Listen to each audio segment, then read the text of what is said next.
बस अच्छी बननी चाहिए।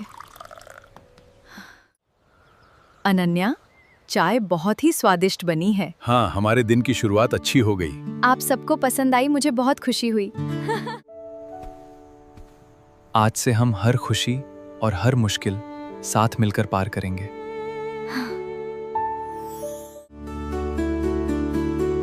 बहुत अच्छी खुशबू आ रही है अनन्या। भाभी, सब उंगलियां चाटते रह जाएंगे।